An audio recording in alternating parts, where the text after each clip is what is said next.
minha discussão em relação a isso é que se você faz um parceiro privado executando parte das tarefas, principalmente o uso público, que para mim é a coisa mais importante, que é o uso público, que pode ser feito pelo privado melhor do que o governo, porque o governo tem as amarras da burocracia pública que dificultam tremendamente, mas não pode fazer solto.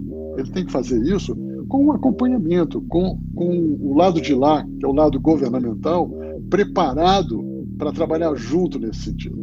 Então, os funcionários públicos têm que estar preparados para isso, porque não adianta você chegar para o privado e dizer assim, toma aí que o filho é teu, para essa parte, ou a outra coisa, o privado assumir e não poder fazer nada, porque tem sempre alguém fiscalizando ele nos mínimos detalhes.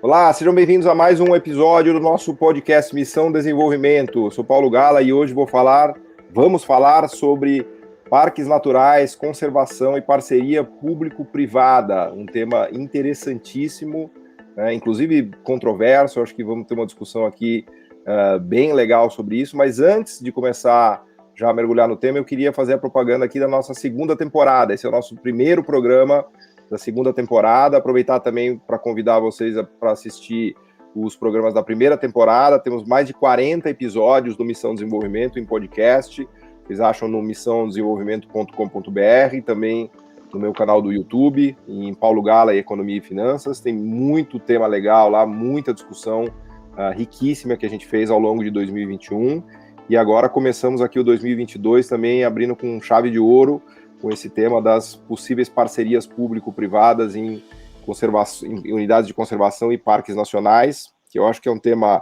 instigante, fascinante, delicado e importante, né? E para falar sobre isso, a gente tem o prazer e honra de receber aqui o Flávio e o Cláudio, que são dois grandes conhecedores da temática. Eu começaria já passando aqui para o Cláudio, pedindo para ele contar um pouquinho para a gente da trajetória dele, do que ele tem aprontado mais recentemente, para o Flávio também, para depois a gente entrar no tema. Sejam muito, muito bem-vindos, é uma enorme alegria recebê-los aqui. Obrigado. Obrigado, Paulo, obrigado aos organizadores. O Flávio foi meu aluno da pós-graduação, portanto é sempre um prazer, e somos coautores num livro, ele é o primeiro autor, é sempre um prazer estar junto com ele nessas conversas. Eu sempre aprendo bastante com ele. Verdade.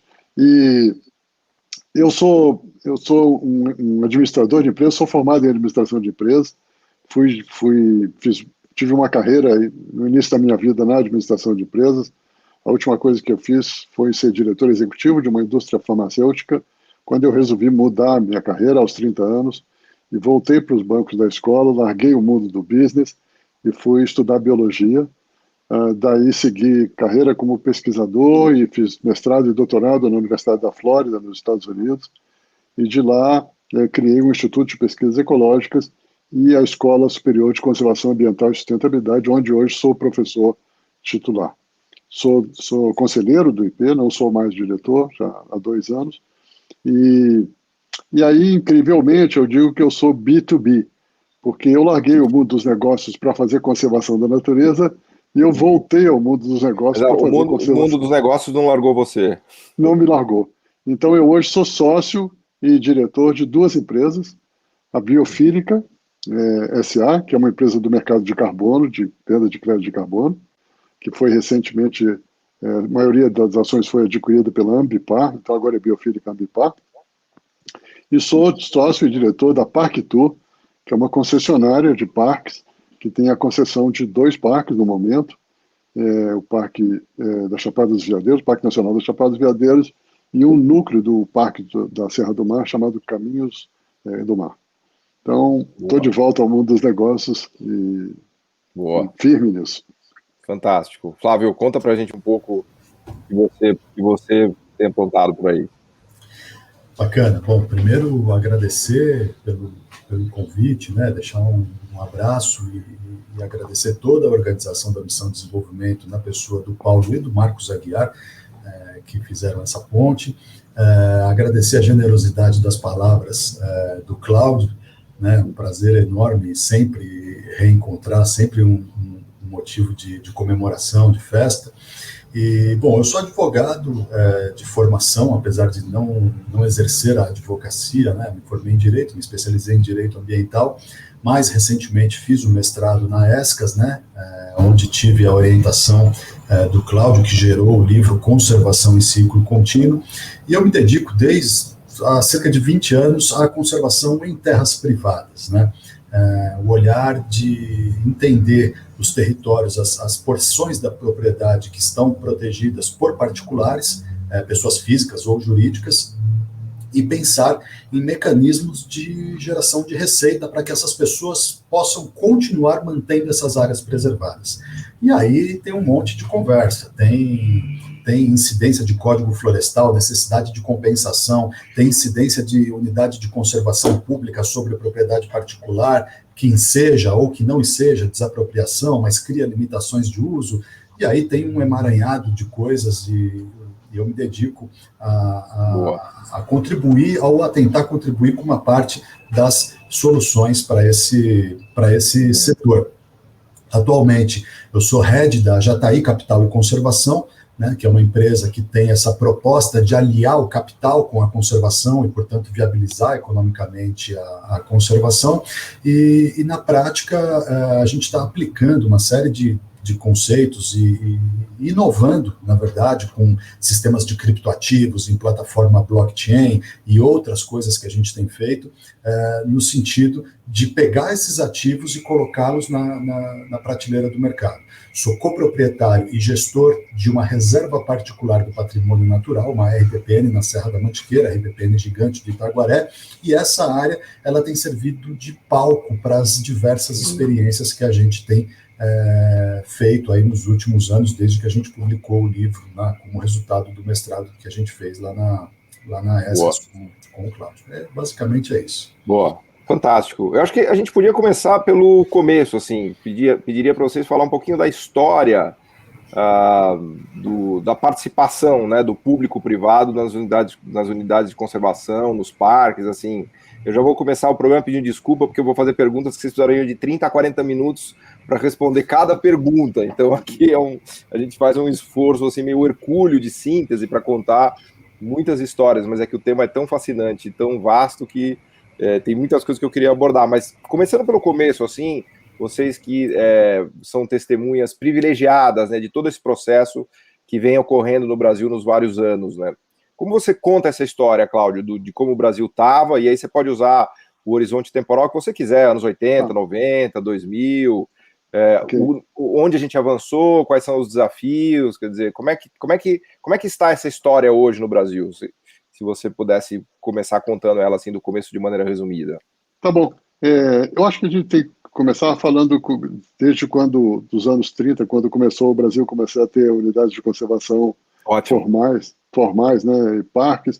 Interessante porque os Estados Unidos começou isso uns 50 anos antes, não sei, no final do século XIX, e aí depois o Brasil, a Argentina, os países da América do Sul, só nos anos 30 que começaram a entrar nesse esquema de criação de unidades de conservação de parques e de reservas. No começo, muito para conservação mesmo. Os americanos tinham duas escolas de pensamento logo no começo, uma escola mais preservacionista e uma escola muito mais de contemplação, de uso contemplativo, de crescimento filosófico com as unidades de conservação. E o Brasil, por muitos e muitos anos, foi aumentando o seu nível de número de unidades de conservação. Nos últimos 30 anos, teve um crescimento brutal, porque começaram a se criar unidades de conservação na Amazônia nos anos 70, mas nos anos 90 para frente, houve uma expansão enorme no governo Fernando Henrique. Hoje tem centenas, eu imagino. Qual é a ordem de grandeza? Só de parques tem 300, tem muitas mil unidades de conservação, ou mais de 300. E aí, mas sempre com poucos recursos. Isso nunca foi prioridade no Brasil. E eu morei dentro de um parque por vários anos, no Parque Estadual em São Paulo. E eu aprendi muito morando dentro do parque. Morei como pesquisador, mas vivi a vida do parque e aprendi legal, muito. Que parque? Qual parque, Cláudio? Chama Parque Estadual do Morro do Diabo. É um parque no Pontal do Paranapanema, um local de grande conflito social, ambiental e econômico, e eu fiquei lá alguns anos fazendo pesquisa e aprendi muitíssimo com isso. O que é o importante nisso? Foi a minha conclusão desse período que eu tive lá. É que há uma sensação, e havia uma sensação, há uma discussão grande no mundo acadêmico por causa disso, de que para você conservar você tem que proteger e não deixar as pessoas chegarem perto nem entrar. A gente chama isso de cerquinha branca. A teoria da cerquinha branca. Que é como se você pusesse uma cerca branca e isso ia proteger aquela área. Mas a conclusão moderna e a conclusão que eu tive quando morei neste parque é que, ao contrário, você tem que trazer as pessoas para dentro do parque de uma maneira correta, sensata, de convivência, de aprender, e elas vão se tornar as grandes defensoras daquela unidade de conservação. É elas que têm que defender, porque senão as atividades econômicas destrutivas avançam em cima da unidade de conservação e fazem ela desaparecer. E não tem ninguém para defender do outro lado. Então, está mudando isso no Brasil, felizmente. Ainda tem dois grupos antagônicos, de certa forma, discutindo isso. Tem um grupo muito preservacionista ainda no Brasil, que acha que não pode entrar nem tocar, mas, felizmente, tem um grupo cada vez maior de pessoas, de profissionais, principalmente profissionais do governo, etc., compreendendo que é importante a visitação, o uso sustentável, a compreensão e todo o bem que isso traz para o ser humano ao frequentar. Na verdade, tem três grupos, né, Cláudio? Tem um grupo que é destruir também, que vai atropelar a atividade econômica também. Esse não está pensando nem em unidade de conservação, tanto faz o que está ali. Ele quer destruir porque quer destruir por razões econômicas ou outras quaisquer. O que eu queria falar é que, apesar disso tudo, o Brasil tem oficialmente uns 18 milhões de visitantes de parques por ano. Caramba, 18 milhões? Enquanto os Estados Unidos têm 300 milhões. Nossa. Mais do que a população americana visita os parques nacionais todos os anos. É um número... Os números são um pouco controversos, mas é nesse nível. Então a gente precisa ainda crescer muito. A Argentina, quase todos os países, o Chile, a Argentina, da América do Sul, tem mais visitantes do que o Brasil proporcionalmente. Então isso precisa mudar. Está crescendo, a curva é de crescimento, mas precisava crescer muito mais. Eu só queria adicionar um ponto aí, Cláudio, que você frisou, sempre com pouco recurso, né? Isso nunca foi prioridade para o Brasil. E desde os anos 30, a gente tem cicatrizes, dessa história e de muita área protegida sendo criada, sem o devido cuidado e um passivo enorme de regularização fundiária. Eu não sei se o Cláudio concorda, mas eu acredito que o maior problema hoje do Brasil em relação às unidades de conservação públicas é a regularização fundiária. Nós não partimos do zero, nós criamos essas áreas, mas nós não desapropriamos as pessoas que estavam lá.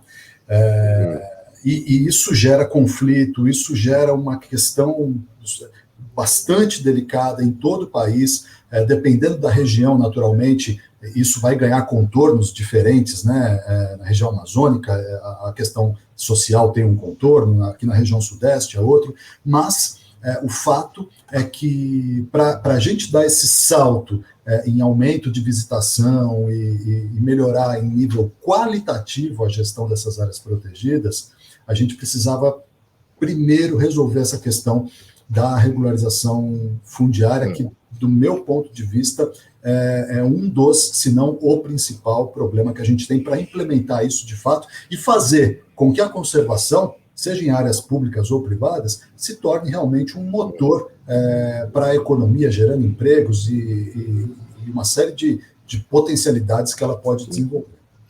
Eu vou até pegando o gancho nisso, eu perguntaria para vocês, será que a atração do capital privado, do investimento, não é um mecanismo de pressão no bom sentido para que a questão fundiária também se resolva, ou pelo menos se resolva em parte, porque são temas realmente muito espinhosos, né? Eu acompanhei o caso mais de perto lá do Jalapão, que tem toda uma discussão ali de comunidades quilombolas, né?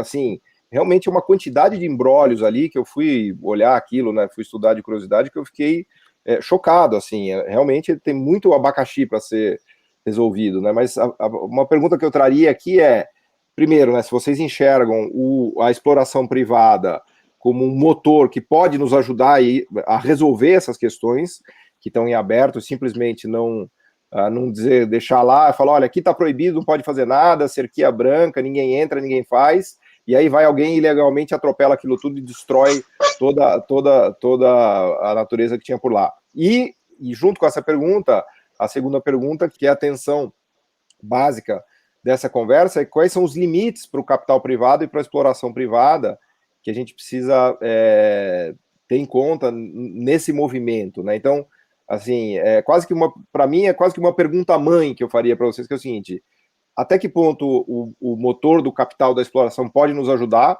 e eu acho que nos ajuda bastante, e quais são as travas e as restrições que a gente precisa ter bastante cuidado também para que essa exploração não caia naquele outro grupo, né, de quem quer simplesmente atropelar e acabou-se, né? Muito bem. Se quiser começar, Cláudio, eu sei que minhas perguntas aqui também são meio grandes, tá bom. Já pedi desculpa. Então começo eu.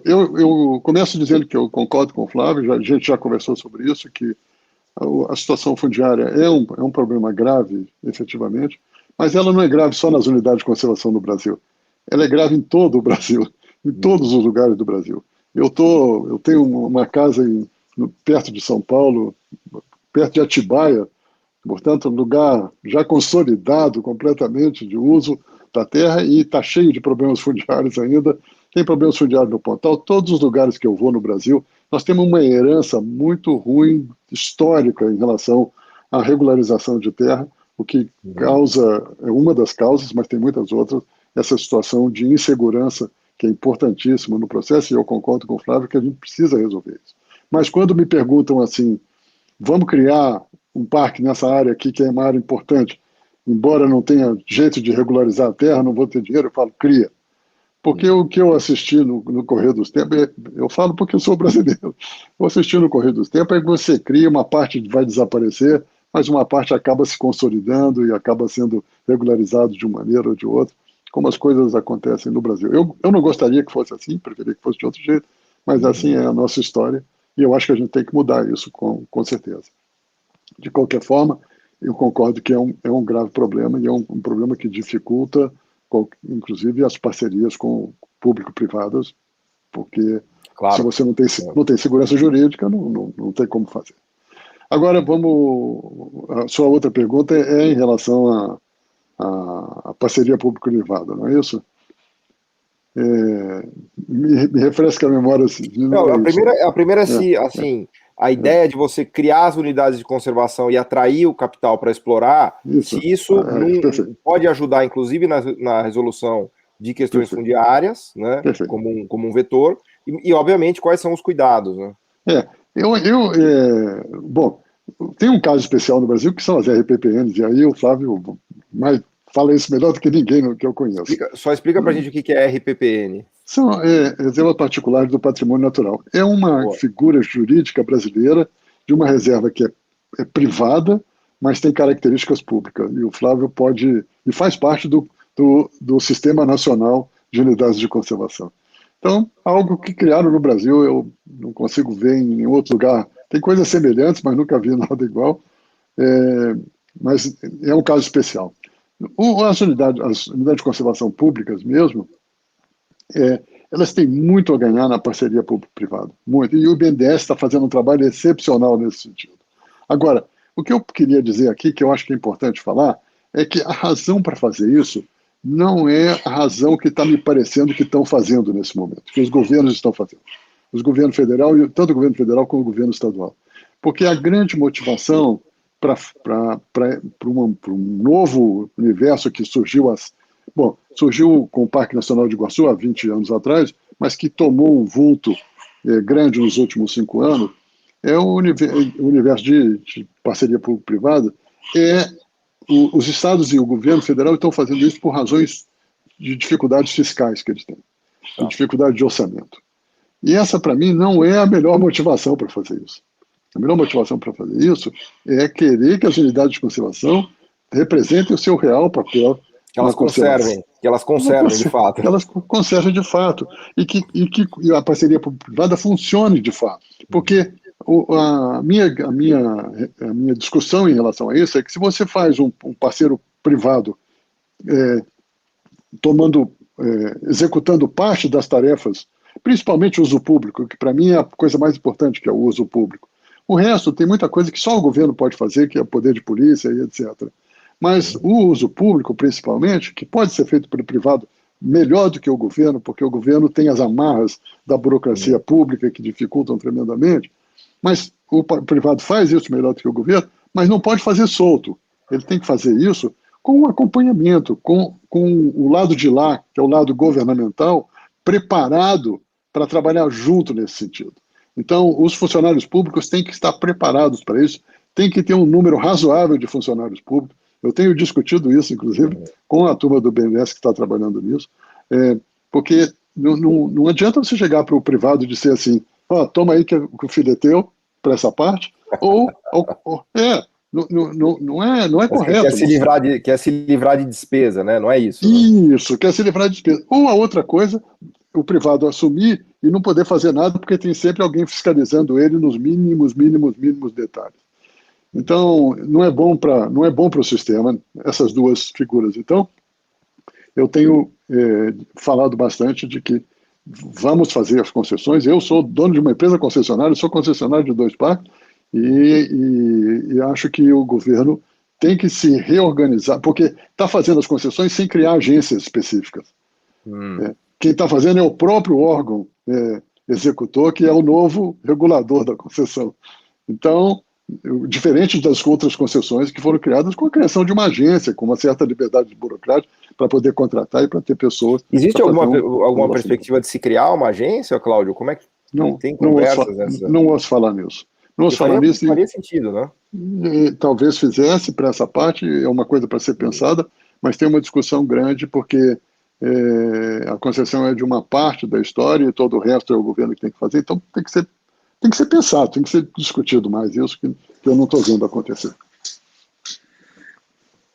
Flávio. É interessante o seu ponto de vista, Cláudio, e ninguém melhor que o Cláudio para falar um pouco desses bastidores. Essa discussão das concessões, ela não é tão antiga, né, Cláudio? Ela ganhou fôlego aí, sei lá, nos últimos 5 anos, talvez, né, que ela ganhou um pouco mais de presença, de destaque no universo da conservação. Então, quer dizer, é uma discussão super recente e precisa realmente ser vista. Cláudio sabe disso, eu sou um pouco crítico e cético à questão do público. Eu vejo uma dificuldade enorme. As experiências que eu tive na minha vida de relacionamento com o poder público são experiências demoradas, é tudo difícil, não sai o negócio. E na iniciativa privada, o que eu vejo é a gente assinar um contrato hoje, amanhã está trabalhando, daqui 15 dias eu entreguei o relatório, e a coisa vai, a coisa acontece, né? Fazer acontecer. E aí,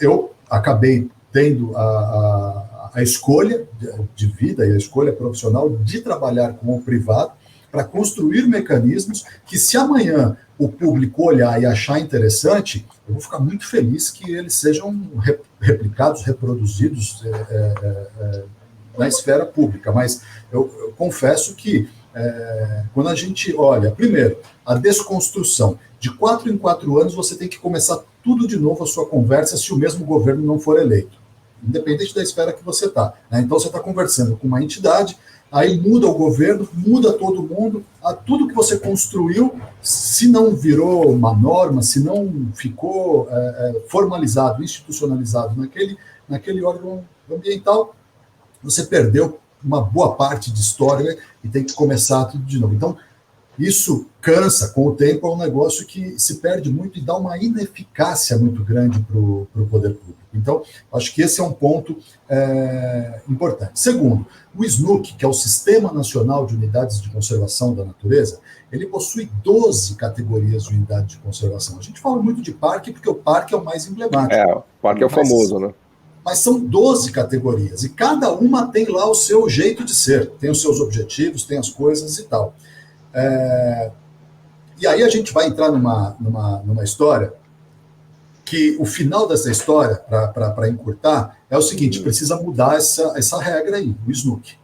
Só que nós que somos ambientalistas, essa é uma norma do ano de 2000, a gente conhecendo a norma, a gente vivenciando o dia a dia da gestão das unidades de conservação, sabendo das deficiências, a gente tem uma série de elementos para aprimorar nas várias categorias e no estrutural de modo geral. Só que existe um medo, um receio enorme da comunidade ambientalista de modo geral de provocar uma discussão no Congresso para mexer nessa norma, porque abrir essa discussão significa abrir a porta do cofre com um ladrão na sua frente.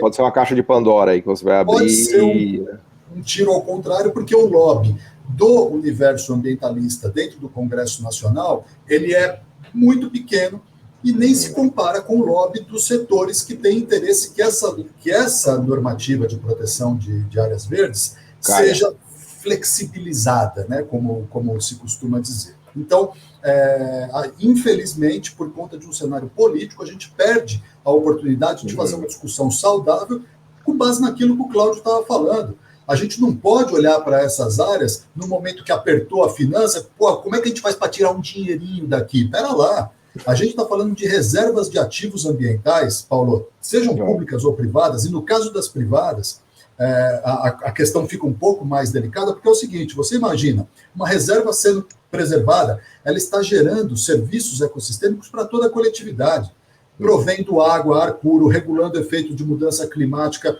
favorecendo polinização, uma série de serviços ecossistêmicos. Toda a coletividade se beneficia disso.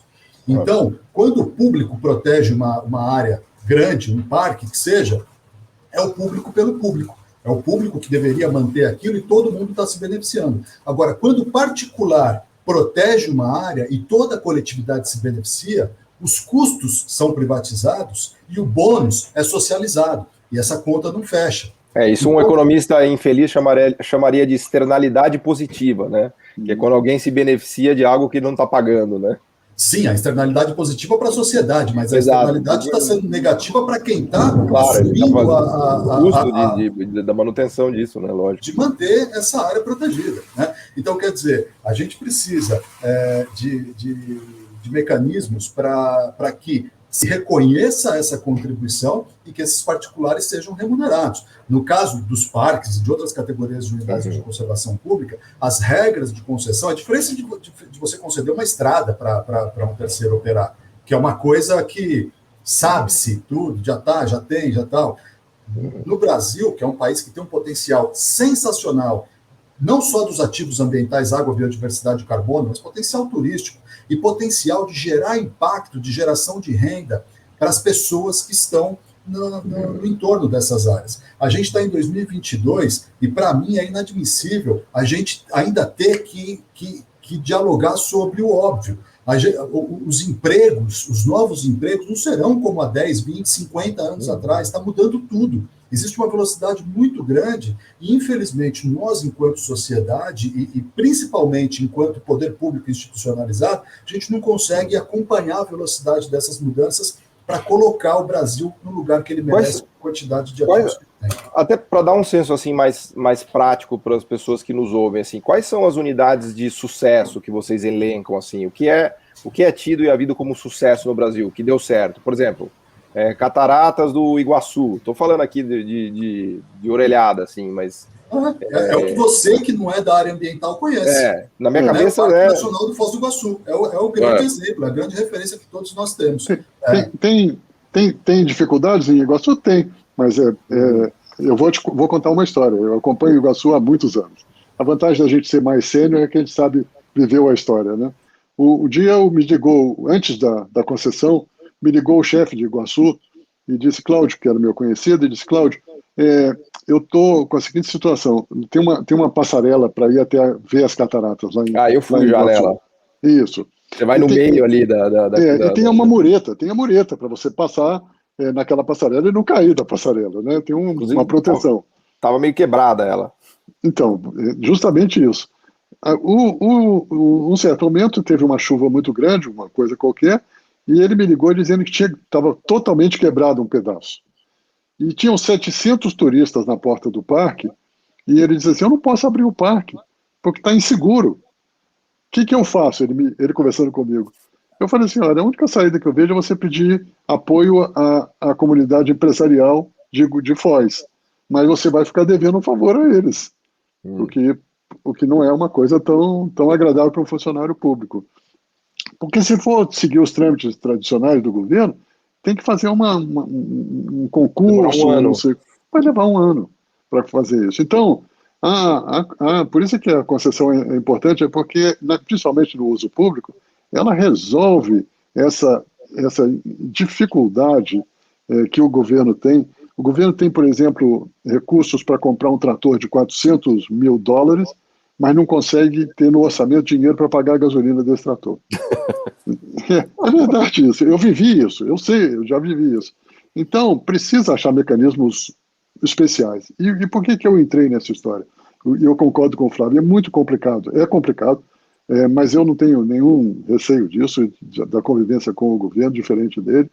Eu sei que é complicado, mas também tem o seguinte, se a gente não trouxer ao público para ter uma experiência agradável dentro das unidades de conservação, quando a gente vai discutir unidade de conservação no Congresso Nacional, que é o que o Flávio falou, não tem uma constituency para brigar a favor das unidades de conservação. Então, nós precisamos criar essa constituency, e é isso que eu estou tentando ajudar. Que vai ter dificuldade fazendo isso? Vai, mas é muito importante criar essa constituincy, porque é esse grupo que na hora da discussão vai para lá e fala, ninguém toca nisso aí, que isso aí é meu. Toca no Parque Nacional Americano para você ver. Então, é isso que eu estava tentando me lembrar aqui, né? Talvez a Chapada também seja um outro exemplo, porque isso me parece que tem ganhado força no Brasil, essa ideia, mas ainda é incipiente, né? Porque, na visão de vocês, o que a gente precisaria fazer para avançar nisso? Né? Quais são, o que vocês estão aí sofrendo na pele, assim, se tivesse uma carta branca, assim, ó, faz o que vocês quiserem, né? O que vocês acham que precisa ser feito para a gente conseguir avançar e acelerar esses processos? Né? Eu tenho que falar, mas não sei se o Flávio quer falar alguma coisa. Vai lá, Flávio. Pode tocar, Cláudio. Não adianta correr demais também. Tá. Porque tem que fazer um sistema bem feito e consolidado, e consolidando o sistema, porque senão você comete muitos erros. E discutindo, e ouvindo quem sabe, as comunidades, etc., para poder ir. E depois é preciso que haja dentro aquilo que eu já mencionei, dentro dos órgãos governamentais, uma boa vontade e uma reorganização. O BNDES meio que chamou para si essa tarefa, né? O BNDES mudou muito nos últimos tempos, nesse sentido. O BNDES está olhando para o lado ambiental, para a economia ambiental, como algo importante para o país. Felizmente, alguém tinha que fazer isso também, e o BNDES está fazendo. Então, não está olhando para pagamento por serviços ambientais, o BNDES está assim, e o novo presidente, inclusive, é super interessado, eu sei disso, porque ele foi à COP26, conversou com meus sócios e tudo. Então, o BNDES chamou porque o que estava acontecendo? Os governos todos queriam fazer as concessões, mas não conseguiam fazer os estudos, os pré-estudos, para poder criar, os sistemas e olhar os aspectos econômicos do processo. E então você ia jogar no escuro, quer dizer, você vai... Se você não tem... Custa caro isso, né? Tem governo que não tem, municípios e estados que não tem orçamento, né? Não tem muitos governos que não têm o orçamento, e mesmo que tenham, não quer gastar nisso. E aí o BNDES entrou na parada e falou, não, nós estamos aqui para ajudar, vamos ajudar. E eu vou te dizer por quê, inclusive. Nós somos concessionários da Chapada dos Veadeiros, né? Segundo me disseram recentemente, nós somos o maior pagador de imposto de Alto Paraíso, onde está localizada a base lá de conservação. Onde está a sede do parque, inclusive. Então, nós somos o maior pagador de imposto. Além disso, as concessões do ICMBio, várias delas, têm um mecanismo que privilegia se você fizer os investimentos na região, no entorno do parque. Então, se eu contrato pessoas do entorno do parque, eu pago menos outorga. Quanto mais eu fizer pela economia regional, menos outorga eu pago. Isso é sensacional. É um baita mecanismo. É um baita mecanismo. E a gente faz um esforço enorme para contratar na região, para formar, para tentar capacitar a gente. Deixa eu puxar a sardinha para uma coisa que eu adoro aqui, de cunho pessoal, que é mergulho. Eu vou sempre para o Fernando de Noronha. Como o Fernando de Noronha está bem nessa história? Como que está o Fernando de Noronha? Sem querer... me distanciaram demais aqui. A ilha de Fernando de Noronha eu não sei. O parque de Fernando de Noronha, a Cataratas S.A. é a concessionária. A mesma concessionária. A Cataratas S.A. saiu na frente e se capitalizou muito porque fez um acordo com um fundo grande e é a concessionária das 3 maiores joias da coroa, como a gente chama. Que são? É a concessionária de Iguaçu, que agora, esse ano, reabre a concessão, fez 20 anos, terminou a concessão, então vão reabrir agora o concurso. Ontem teve uma reunião promovida pelo BNDES sobre isso, eu participei, e pelo GRI, que é um grupo que cuida de estrutura, de infraestrutura, e Tijuca, no Rio de Janeiro, que é uma visitação brutal também, Parque Nacional da Tijuca, e Fernando de Noronha. Os 3 são da... não sabia, essas são as 3 joias da coroa. Boa. São as 3 joias da coroa, os 3 parques. Na verdade, Fernando de Noronha não tem uma visitação grande, porque tem uma capacidade de suporte muito controlada pelo Estado. Né? Mas é uma joia. Bom, eu fui para lá 5 vezes, eu sou apaixonado por Fernando de Noronha, então eu sou suspeito para falar. Né? Mas fala, Flávio, conta pra gente, se você pudesse... O Cláudio já falou que não quer acelerar porque tem que fazer bem feito, no que eu estou de pleno acordo, né? São questões delicadas, mas se você tivesse uma carta branca, Flávio, o que você faria? Você especialmente do governo, que você que está criticando mais aqui, o Cláudio está defendendo o BNDES, você estava criticando mais aqui. Então vamos dizer que você possa... Agora você está no governo, Flávio, te deu um presente. Você foi para o governo, o que você faria? O BNDES poderia chamar Banco Nacional de Desenvolvimento Econômico e Socioambiental, não precisava nem mudar a sigla. Mas é verdade, é uma boa ideia. O ambiental na nomenclatura. Boa ideia. Esse é o primeiro ponto. E outra, a carta branca é o seguinte, o Ministério do Meio Ambiente, ele deveria estar 1 ou 2 abaixo em termos de importância, pelo menos do Ministério da Economia. O Ministério do Meio Ambiente, junto com a Cultura, são as pastas que têm o menor orçamento. Então, a questão... E toda a discussão, desde lá de trás, do triple bottom line e da sustentabilidade, não é sobrepor a questão ambiental a nada, é o entendimento de que as coisas precisam ter um equilíbrio. Então, hoje no Brasil, a gente falar em transversalidade, que as medidas do Ministério da Economia levem em conta o impacto ambiental, a gente tem uma série de isenções, de incentivos que são perversos para o meio ambiente, que são incentivos que, do ponto de vista da economia, eles são favoráveis, são positivos, o que sai no final do mês no gráfico, na análise puramente econômica, é bom, só que às custas do quê? Às custas de poluição, às custas de destruição, está errado. A gênese da coisa está errada. Então, eu acho que falta a gente ter racionalidade, sensatez, um entendimento, o limite do que se conhece em termos ambientais está muito longe da tomada de decisão política, então falta uma aproximação desses 2 universos e que a gente possa ter, não só no público, mas também no privado, e isso no privado a gente vê acontecendo, basta passear no LinkedIn aí, que a pauta ESG explodiu, né? Todo mundo atrás de ver como é que faz, como é que acontece, a taxonomia do ESG, como é que a gente tal. Então, assim, o empresariado, o setor privado, está olhando para isso e está correndo porque ele está vendo que não é uma questão de sobrevivência econômica da empresa só, é uma questão de sobrevivência da humanidade. Não tem, a gente está num momento da humanidade muito delicado, realmente. E essas questões, elas precisavam ter um valor diferenciado na hora da tomada de decisões e rumos. Parabéns ao BNDES pela guinada que deu, eu tenho acompanhado de longe, não tanto de perto quanto o Cláudio, mas a gente percebe a movimentação da instituição no determinado sentido. Né? Agora, né? É forte, é o BNDES, ok. Agora, a gente precisava ter isso de uma maneira mais presente, mais maciça na sociedade como um todo. Posso falar uma coisa nesse sentido? Com certeza. Eu um dia disse, eu não sei se ele se lembra isso, ao ministro José Sarney, quando era ministro do Meio Ambiente, eu falei, ministro, o verdadeiro ministro da Economia do Brasil é o senhor. E ele ficou com um sorriso na cara, como quem me perguntando, que maluquice é essa, né? Ele disse assim, porque está debaixo do senhor, embora seu orçamento seja o menor da nação, dos ministérios, está debaixo do senhor o grande tesouro nacional, que é a biodiversidade brasileira. É verdade.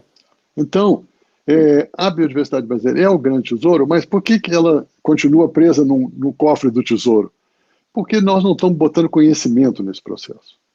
E nós estamos vivendo a era do conhecimento. Então, isso me deixa um pouco angustiado, porque a gente precisava estar fazendo investimentos muito maiores em conhecimento. Se você olhar as 10 maiores empresas em valor de mercado do mundo, praticamente uma ou duas, talvez, envolvam recursos naturais. O resto é tudo empresas da era do conhecimento. Claro.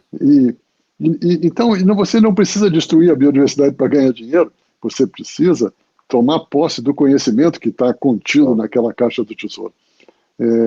Como eu faço uma metáfora que é do Lego do desenvolvimento, que o desenvolvimento funciona como um jogo de Lego. Se você tem um jogo de Lego pequeno, você só faz cubo. Se você tem um jogo de Lego grande, você faz navio, trem, essas coisas. Você sabe que isso daí já é uma teoria consolidada nova, né? De complexidade, enfim. Não sei se... eu tirei essa metáfora de trabalhos de dois autores, um chamado Hossmann, que é um economista... Do Hausmann e Hidalgo, né? E Hidalgo, exatamente. Vou fazer propaganda aqui que eu escrevi um livro exatamente sobre isso, aqui para fazer propaganda das ideias do Hausmann e Hidalgo. Eu tenho esse livro. Complexidade Econômica. Opa, então pronto. Então... Eu tenho esse livro. Eu estava tão feliz aqui, eu fiquei tão feliz aqui que você resgatou a minha metáfora preferida do que é o desenvolvimento econômico, até que eu não me contive. Não, e aí o que eu quero, o que eu estou falando com isso? Na biodiversidade brasileira, tem um jogo um possível jogo de Lego trancado numa caixa. Para tirar lá de dentro, nós precisamos aumentar o conhecimento tremendamente sobre isso. Se a gente fizer isso, eu não estou vendo acontecer, infelizmente. Estou vendo ela desaparecer sem que isso aconteça.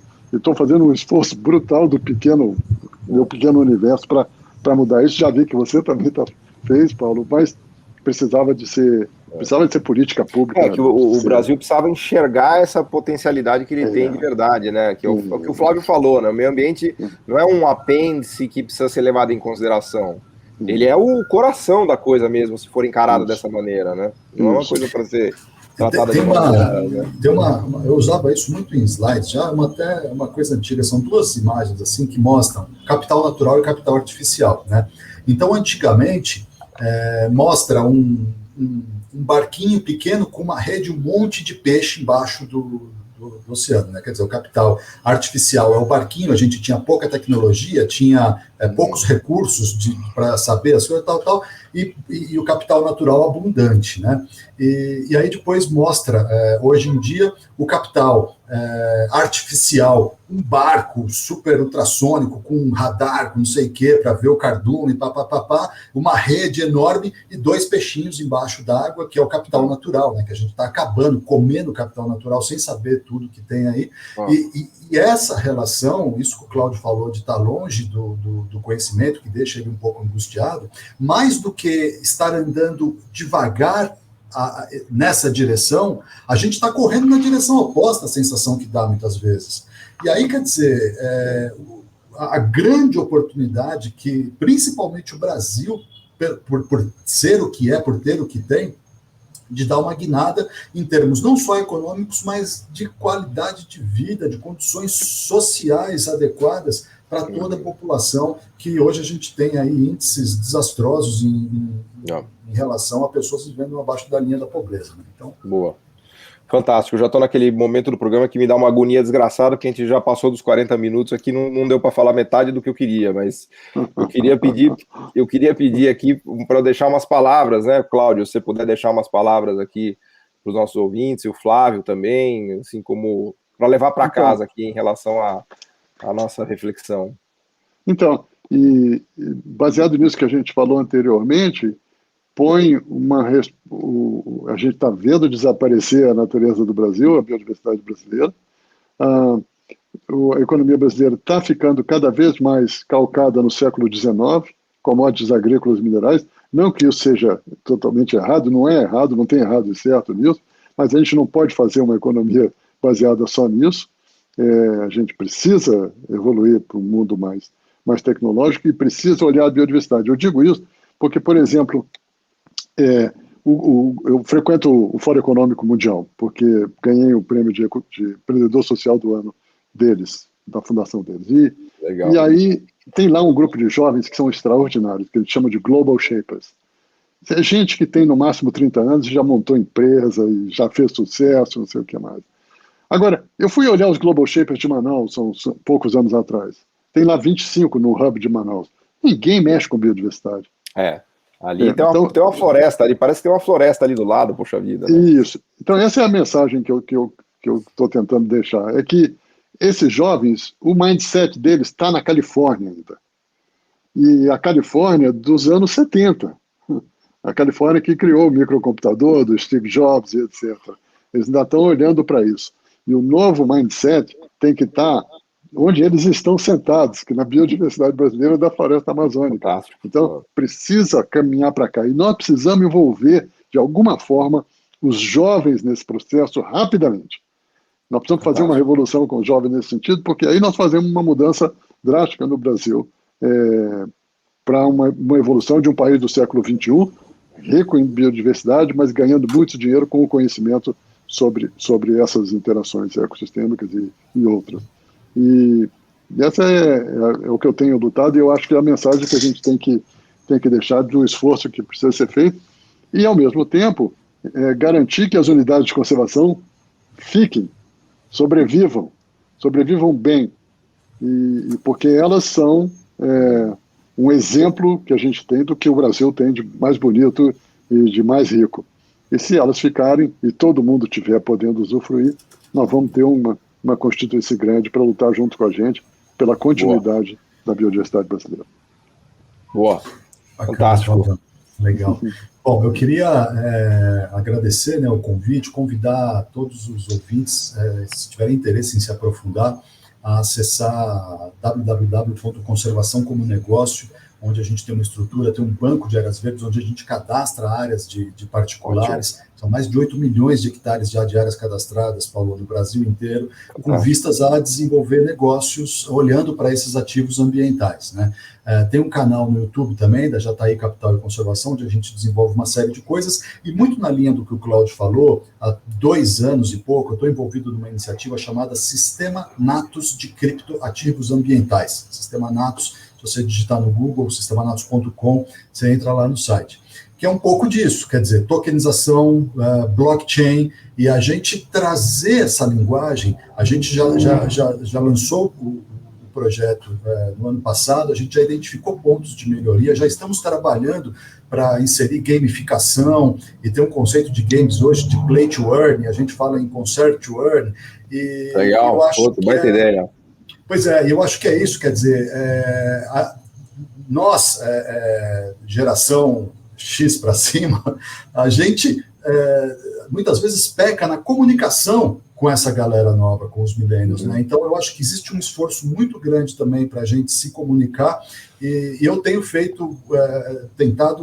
aprendido muito, na verdade, desse universo de blockchain, de comunidades autônomas descentralizadas, e agora já se fala em cross-chain, que é a comunicação entre essas várias plataformas, uma maluquice sensacional, metaverso, e de criar situações e jogos e coisas que a gente consiga trazer os jovens, mas que isso tenha aconteça eventualmente no metaverso, mas que tenha implicação no mundo real, para que a gente cause esse impacto, de fato, né, nas áreas, nos territórios a serem protegidos. Essa era a mensagem para... Flávio, vou pedir só um segundo. Flávio, como ex-aluno, dá um depoimentozinho sobre a ESCAS, porque a gente já... claro, aproveita aqui para fazer propaganda para as pessoas conhecerem a escola. Né? Poxa, sem dúvida, sempre com o maior prazer. Eu sou um super fã da ESCAS. O IP é uma entidade... Explica exatamente... Escola Superior de Conservação Ambiental e Sustentabilidade, é a ESCAS, né? Do Instituto de Pesquisas Ecológicas, que é o IP. O IP é uma ONG nacional, eu sempre tive uma grande admiração pelo trabalho deles, e depois que eu cursei o mestrado na ESCAS, eu tive a oportunidade de conviver mais de perto, conhecer... Aonde fica onde é a base? Nazaré Paulista. Nazaré Paulista. E aí eu pude conhecer o que nós carinhosamente chamamos de família IP, né? E poxa, uma instituição super séria, transparente, e a ESCAS oferece cursos livres, oferece MBA, oferece o mestrado. Eu estou louco para que eles abram o doutorado. Tá caminhando. Então, me manda a ficha que eu já estou na fila, você sabe disso. Está caminhando.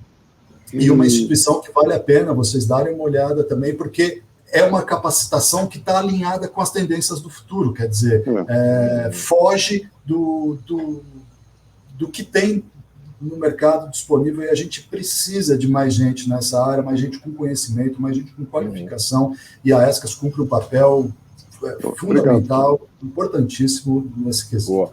Obrigado, Flávio. É onde se discute e se vive o que nós estamos conversando aqui agora. Fantástico, Cláudio. Flávio, adorei o Mindset Amazônia, adorei a ideia de que a Amazônia é o nosso Vale do Silício, que a biodiversidade é o nosso negócio. Acho que é isso aí, A gente precisa buscar aqui as nossas capacidades, construir as nossas capacidades a partir da riqueza que a gente já tem, né? Mas construir capacidade em termos de conhecimento, né? De aplicar conhecimento aos processos econômicos, né? Então, nessa nota aqui de Mindset Amazônia, que eu adorei, eu agradecer muito ao Cláudio, agradecer muito ao Flávio, acho que foi bem legal a nossa conversa, tenho certeza que todos que nos ouviram aqui gostaram muito, fazer a propaganda deles aqui, para vocês acessarem lá, conhecerem a escola, IP, e também fazer a propaganda dos nossos episódios da primeira temporada. Tem muita dessa discussão que a gente fez aqui, vocês vão encontrar lá também em relação à questão ambiental, né, que tem sido um tema bastante presente aqui no nosso podcast, né, mas não com o foco que a gente teve hoje aqui, que eu acho que foi realmente fantástico. Então, agradeço de coração, Cláudio, Flávio, obrigado a todos. Obrigado, Paulo, obrigado, Flávio. Um abraço. Um abraço a todos.